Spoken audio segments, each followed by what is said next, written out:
ഹെബ്രായർക്കുള്ള ലേഖനം അധ്യായം 11. പൂർവികരുടെ വിശ്വാസം. വിശ്വാസം എന്നത് പ്രത്യാശിക്കുന്നവ ലഭിക്കുമെന്ന ഉറപ്പും കാണപ്പെടാത്തവ ഉണ്ട് എന്ന ബോധ്യവുമാണ്. ഇതുമൂലമാണ് പൂർവികന്മാർ അംഗീകാരത്തിന് അർഹരായത്. ദൈവത്തിന്റെ വചനത്താൽ ലോകം സൃഷ്ടിക്കപ്പെട്ടെന്നും കാണപ്പെടുന്നവ കാണപ്പെടാത്തവയിൽ നിന്നുണ്ടായി എന്നും വിശ്വാസം മൂലം നാം അറിയുന്നു. വിശ്വാസം മൂലം ആബേൽ കായന്റേതിനേക്കാൾ ശ്രേഷ്ഠമായ ബലി ദൈവത്തിന് സമർപ്പിച്ചു. അതിനാൽ അവൻ നീതിമാനായി അംഗീകരിക്കപ്പെട്ടു. അവൻ സമർപ്പിച്ച കാഴ്ചകളെക്കുറിച്ച് ദൈവം തന്നെ സാക്ഷ്യം നൽകി. അവൻ മരിച്ചെങ്കിലും തന്റെ വിശ്വാസത്തിലൂടെ ഇന്നും സംസാരിക്കുന്നു. വിശ്വാസം മൂലം ഹെനോക്ക് മരണം കാണാതെ സംവഹിക്കപ്പെട്ടു. ദൈവം അവനെ സംവഹിച്ചതുകൊണ്ട് പിന്നീട് അവൻ കാണപ്പെട്ടുമില്ല. അപ്രകാരം എടുക്കപ്പെടുന്നതിന് മുൻപ് താൻ ദൈവത്തെ പ്രസാദിപ്പിച്ചുവെന്ന് അവന് സാക്ഷ്യം ലഭിച്ചു. വിശ്വാസമില്ലാതെ ദൈവത്തെ പ്രസാദിപ്പിക്കുക സാധ്യമല്ല. ദൈവസന്നിധിയിൽ ശരണം പ്രാപിക്കുന്നവർ ദൈവമുണ്ടെന്നും തന്നെ അന്വേഷിക്കുന്നവർക്ക് അവിടുന്ന് പ്രതിഫലം നൽകുമെന്നും വിശ്വസിക്കണം. വിശ്വാസം മൂലമാണ് നോഹ അന്ന് വരെ കാണപ്പെടാതിരുന്നവയെ പറ്റി ദൈവം മുന്നറിയിപ്പ് കൊടുത്തപ്പോൾ തന്റെ വീട്ടുകാരുടെ രക്ഷയ്ക്ക് വേണ്ടി ഭയഭക്തിയോടെ പെട്ടകം നിർമ്മിച്ചത്. ഇതുമൂലം അവൻ ലോകത്തെ കുറ്റം വിധിക്കുകയും വിശ്വാസത്തിൽ നിന്നുള്ളവാകുന്ന നീതിയുടെ അവകാശിയാവുകയും ചെയ്തു. വിശ്വാസം മൂലം അബ്രാഹാം തനിക്ക് അവകാശമായി ലഭിക്കാനുള്ള സ്ഥലത്തേക്ക് പോകാൻ വിളിക്കപ്പെട്ടപ്പോൾ അനുസരിച്ചു. എവിടേക്കാണ് പോകേണ്ടതെന്നറിയാതെ തന്നെയാണ് അവൻ പുറപ്പെട്ടത്. വിശ്വാസത്തോടെ അവൻ വാഗ്ദത്ത ഭൂമിയിൽ വിദേശിയെ പോലെ കഴിഞ്ഞു. അതേ വാഗ്ദാനത്തിന്റെ അവകാശികളായ ഇസ്ഹാക്കിനോടും യാക്കോബിനോടുമൊത്ത് അവൻ കൂടാരങ്ങളിൽ താമസിച്ചു. ദൈവം സംവിധാനം ചെയ്തതും നിർമ്മിച്ചതും അടിസ്ഥാനമർപ്പിച്ചതുമായ ഒരു നഗരത്തെ അവൻ പ്രതീക്ഷിച്ചിരുന്നു. തന്നോട് വാഗ്ദാനം ചെയ്തവൻ വിശ്വസ്തനാണെന്ന് വിചാരിച്ചതുകൊണ്ട് പ്രായം കവിഞ്ഞിട്ടും സാറ വിശ്വാസം മൂലം ഗർഭധാരണത്തിനു വേണ്ട ശക്തി പ്രാപിച്ചു. അതിനാൽ ഒരുവനിൽ നിന്ന്, അതും മൃതപ്രായനായ ഒരുവനിൽ നിന്ന്, ആകാശത്തിലെ നക്ഷത്രജാലങ്ങൾ പോലെയും കടലോരത്തെ സംഖ്യാതീതമായ മണൽത്തരികൾ പോലെയും വളരെ പേർ ജനിച്ചു. ഇവരെല്ലാം വിശ്വാസത്തോടെയാണ് മരിച്ചത്. അവർ വാഗ്ദാനം ചെയ്യപ്പെട്ടത് പ്രാപിച്ചില്ല. എങ്കിലും ദൂരെ നിന്ന് അവയെ കണ്ട് അഭിവാദനം ചെയ്യുകയും തങ്ങൾ ഭൂമിയിൽ അന്യരും പരദേശികളുമാണെന്ന് ഏറ്റുപറയുകയും ചെയ്തു.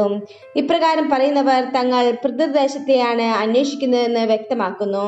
തങ്ങൾ വിട്ടുപോകുന്ന സ്ഥലത്തെക്കുറിച്ചാണ് അവർ ചിന്തിച്ചിരുന്നതെങ്കിൽ അവിടേക്ക് തന്നെ മടങ്ങിച്ചെല്ലാൻ അവസരമുണ്ടാകുമായിരുന്നു. ഇപ്പോഴാകട്ടെ അവർ അതിനേക്കാൾ ശ്രേഷ്ഠവും സ്വർഗീയവുമായതിനെ ലക്ഷ്യം വെക്കുന്നു. അവരുടെ ദൈവമെന്ന് വിളിക്കപ്പെടുന്നതിൽ ദൈവം ലജ്ജിക്കുന്നില്ല. അവർക്കായി അവിടുന്ന് ഒരു നഗരം തയ്യാറാക്കിയിട്ടുണ്ടല്ലോ. വിശ്വാസം മൂലമാണ് പരീക്ഷിക്കപ്പെട്ടപ്പോൾ അബ്രാഹാം ഇസ്ഹാക്കിനെ സമർപ്പിച്ചത്. ഇസ്ഹാക്കിലൂടെ നിന്റെ സന്തതി വിളിക്കപ്പെടുമെന്ന വാഗ്ദാനം സ്വീകരിച്ചിരുന്നിട്ടും അവൻ തന്റെ ഏകപുത്രനെ ബലിയർപ്പിക്കാൻ ഒരുങ്ങി. മരിച്ചവരിൽ നിന്ന് മനുഷ്യരെ ഉയർപ്പിക്കാൻ പോലും ദൈവത്തിന് കഴിയുമെന്ന് അവൻ വിചാരിച്ചു. അതുകൊണ്ട് ആലങ്കാരികമായി പറഞ്ഞാൽ ഇസ്ഹാക്കിനെ അവന് തിരിച്ചു കിട്ടി. വരാനിരിക്കുന്ന കാര്യങ്ങളെക്കുറിച്ചുള്ള വിശ്വാസത്താൽ ഇസ്ഹാക്ക് യാക്കോബിനെയും ഏസാവിനെയും അനുഗ്രഹിച്ചു. ആസന്നമനനായ യാക്കോബ് തന്റെ വടി ഊന്നി നിന്ന് ആരാധിച്ചുകൊണ്ട് ജോസഫിന്റെ മക്കളെ ഓരോരുത്തരെയും വിശ്വാസത്തോടെ അനുഗ്രഹിച്ചു. ജോസഫ് മരിക്കുമ്പോൾ വിശ്വാസം മൂലം ഇസ്രായേൽ മക്കളുടെ പുറപ്പാടിനെ മനസ്സിൽ കണ്ടുകൊണ്ട് തന്റെ അസ്ഥികൾ എന്തു ചെയ്യണമെന്ന് നിർദ്ദേശങ്ങൾ കൊടുത്തു. വിശ്വാസം മൂലം മോശയെ അവൻ ജനിച്ചപ്പോൾ മാതാപിതാക്കന്മാർ 3 മാസത്തേക്ക് ഒളിച്ചു വെച്ചു. എന്നാൽ കുട്ടി സുന്ദരനാണെന്ന് അവർ കണ്ടു. രാജകൽപ്പനയെ അവർ ഭയപ്പെട്ടില്ല. മോശ വളർന്നു വന്നപ്പോൾ ഫറവോയുടെ മകളുടെ മകൻ എന്ന് വിളിക്കപ്പെടുന്നത് വിശ്വാസം മൂലം അവൻ നിഷേധിച്ചു. പാപത്തിന്റെ നൈമിഷിക സുഖങ്ങൾ ആസ്വദിക്കുന്നതിനേക്കാൾ ദൈവജനത്തിന്റെ കഷ്ടപ്പാടുകളിൽ പങ്കുചേരുന്നതിനാണ് അവൻ ഇഷ്ടപ്പെട്ടത്.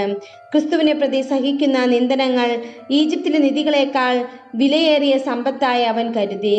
തനിക്ക് ലഭിക്കാനിരുന്ന പ്രതിഫലത്തിലാണ് അവൻ ദൃഷ്ടി പതിച്ചത്. രാജകോപം ഭയപ്പെടാതെ വിശ്വാസത്താൽ അവൻ ഈജിപ്ത് വിട്ടു. അദൃശ്യനായവനെ ദർശിച്ചാലെന്ന പോലെ അവൻ സഹിച്ചു നിന്നു. ആദിജാതന്മാരെ കൊല്ലുന്നവൻ അവരെ സ്പർശിക്കാതിരുന്നതിന് വിശ്വാസത്തിൽ അവൻ പെസഹ ആചരിക്കുകയും രക്തം തളിക്കുകയും ചെയ്തു. വിശ്വാസത്താൽ അവർ വരണ്ട ഭൂമിയിലൂടെ എന്ന വിധം ചെങ്കടൽ കടന്നു. എന്നാൽ ഈജിപ്തുകാർ അപ്രകാരം ചെയ്യാൻ ശ്രമിച്ചപ്പോൾ കടൽ അവരെ വിഴുങ്ങിക്കളഞ്ഞു. വിശ്വാസത്തോടെ ഇസ്രായേൽ ജനം ജെറീക്കോയുടെ കോട്ടകൾക്ക് 7 ദിവസം വലത്തു വെച്ചപ്പോൾ അവ ഇടിഞ്ഞു വീണു. വേശ്യയായ റാഹാബ് വിശ്വാസ നിമിത്തം ചാരന്മാരെ സമാധാനത്തിൽ സ്വീകരിച്ചതുകൊണ്ട് അവൾ അവിശ്വാസികളോടൊപ്പം നശിച്ചില്ല. കൂടുതലായി എന്താണ് ഞാൻ പറയേണ്ടത്? ഗിദയോൻ, ബാരക്, സാംസൺ, ജെഫ്ത, ദാവീദ്, സാമുവൽ ഇവരെക്കുറിച്ചും പ്രവാചകന്മാരെക്കുറിച്ചും പ്രതിപാദിക്കാൻ സമയം പോരാ. അവർ വിശ്വാസത്തിലൂടെ രാജ്യങ്ങൾ പിടിച്ചടക്കി, നീതി നടപ്പാക്കി, വാഗ്ദാനങ്ങൾ സ്വീകരിച്ചു, സിംഹങ്ങളുടെ വായ്കൾ പൂട്ടി, അഗ്നിയുടെ ശക്തി കെടുത്തി, വാളിന്റെ വായ്ത്തലയിൽ നിന്ന് രക്ഷപ്പെട്ടു, ബലഹീനതയിൽ നിന്ന് ശക്തി ആർജിച്ചു, യുദ്ധത്തിൽ ശക്തന്മാരായി, വിദേശ സേനകളെ കീഴ്പ്പെടുത്തി, സ്ത്രീകൾക്ക് തങ്ങളുടെ മരിച്ചുപോയവരെ പുനരുജ്ജീവനത്തിലൂടെ തിരിച്ചു കിട്ടി, ചിലർ മരണം വരെ പ്രഹരിക്കപ്പെട്ടു. മെച്ചപ്പെട്ട പുനരുത്ഥാനം പ്രാപിക്കാൻ വേണ്ടി പീഡയിൽ നിന്ന് രക്ഷപ്പെടാൻ അവർ കൂട്ടാക്കിയില്ല. ചിലർ പരിഹാസവും ചമ്മട്ടിയടിയും ബന്ധനവും കാരാഗൃഹവാസവും സഹിച്ചു. ചിലരെ കല്ലെറിഞ്ഞു, ചിലരെ വിചാരണ ചെയ്തു, ചിലർ രണ്ടായി വെട്ടിമുറിക്കപ്പെട്ടു, ചിലർ വാളുകൊണ്ട് വധിക്കപ്പെട്ടു, ചിലർ ചെമ്മരിയാടുകളുടെയും കോലാടുകളുടെയും തോല് ധരിച്ചു. നിസ്സഹായരായും വേദനിക്കുന്നവരായും പീഡിതരായും അലഞ്ഞു നടന്നു. അവരെ സ്വന്തമാക്കാനുള്ള യോഗ്യത ലോകത്തിനില്ലായിരുന്നു. വനത്തിലും മലകളിലും ഗുഹകളിലും മാളങ്ങളിലുമായി അവർ അലഞ്ഞു തിരിഞ്ഞു. വിശ്വാസം മൂലം ഇവരെല്ലാം അംഗീകാരം പ്രാപിച്ചെങ്കിലും വാഗ്ദാനം ചെയ്യപ്പെട്ടത് പ്രാപിച്ചില്ല. കാരണം നമ്മെ കൂടാതെ അവർ പരിപൂർണരാക്കപ്പെടരുത് എന്ന് കണ്ട് ദൈവം നമുക്കായി കുറെ കൂടി ശ്രേഷ്ഠമായവ നേരത്തെ കണ്ടുവച്ചിരുന്നു.